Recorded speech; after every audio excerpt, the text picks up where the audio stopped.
Great to see you, Toby. And so that everyone knows, I'm Simon Larkin. I'm vicar here down in Hastings at Holy Trinity Hastings. And you're coming to be our curate here in a few weeks' time. And we're so delighted you're coming. And I think it'd be just great to hear a little bit about your journey, how you got to the stage, or your journey, your vocational journey. About me, well, I grew up in a Christian home in Worthing. My parents raised me going to church every Sunday. My professional background has been in music. I was a musician for a number of years, a drummer, naively pursuing a career as a rock musician before working in the hospitality sector, running bars and coffee shops, that kind of thing. But in terms of my vocation and my Christian faith, after a bit of a hiatus throughout my teenage years, my early adult, my rock and roll years, I had a kind of reconversion experience to the faith that I was brought up in 2014 when I met my now wife, who said that she would only go on a date with me if I came to church with her, which seemed to work. But I think she got a little bit more than she bargained for when I felt like I was being called to ordained ministry. And I guess I first discerned that call myself in 2015 when I was at a Christian conference. You'll know well, so Focus. The Archbishop of Canterbury was speaking and offered to pray for anyone who felt they were being called into ministry. So that was the beginning point of it. And then I had a period of discernment for about 3 years. I went to BAP in 2018 and began training in September that same year, 6 days after the birth of our first child. So it's been a bit of a whirlwind, to say the least. So I think you said before, when you were in the rock band, you used to, I said, do you sing much? And you said, no, you used to just shout a lot. Is that right? Yeah, we were very angsty. We were very angry. Yeah. So we're looking forward to you coming and joining in the shouting down here in Hastings. But I think one of the questions to ask is about sort of challenges that the church is facing in the media and long term. And any thoughts on those? What strikes me, I think, thinking about our kind of postmodern culture, whatever you want to call it, it comes with a lot of challenges, but they also are more often than not opportunities as well.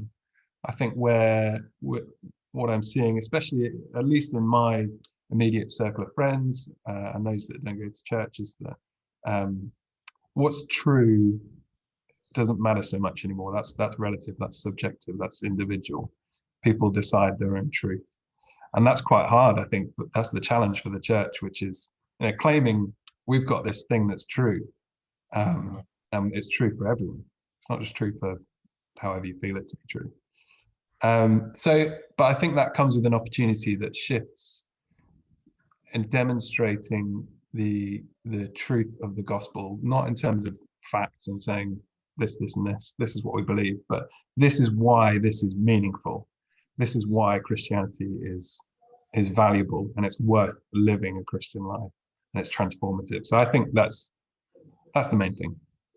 That's really helpful. And I think we find that here in Hastings. I got an email from the other day from somebody who said, thank you so much to our church because their neighbour comes along to our Safe Haven Men's project. And he said, thank you so much. It means a lot to me that there's a place which is really welcoming this guy and supporting him. And I think that's a kind of truth that they've seen in the church as church expresses itself in kindness, which might not be a propositional truth in the same way, but it's a truth that is sort of lived out and seen.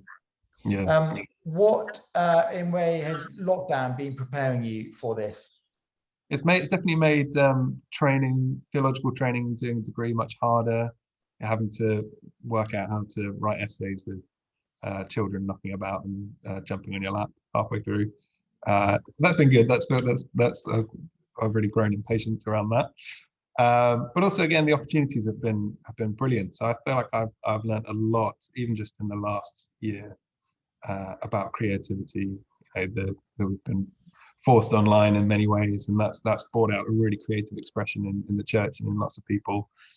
and running services with that in mind. It's been, I think, really unsettling, but really positive in many ways. We've learned a lot from it. So I feel like I'm coming with a lot of learning, not just theological, but the experience of training this way as well has been really good. That's so great to hear all of that. And love to know, how can we be praying for you all as a family? Just moving, it's a big upheaval with 2 young children that are, 2 under 3.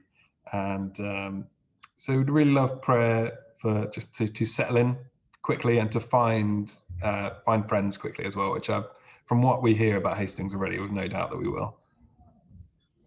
Yeah, I think you'll have lots of friends here, and we're all really excited that you're coming, all of you, and we'll be praying for you, and I really hope people across the diocese will be praying for you all as well.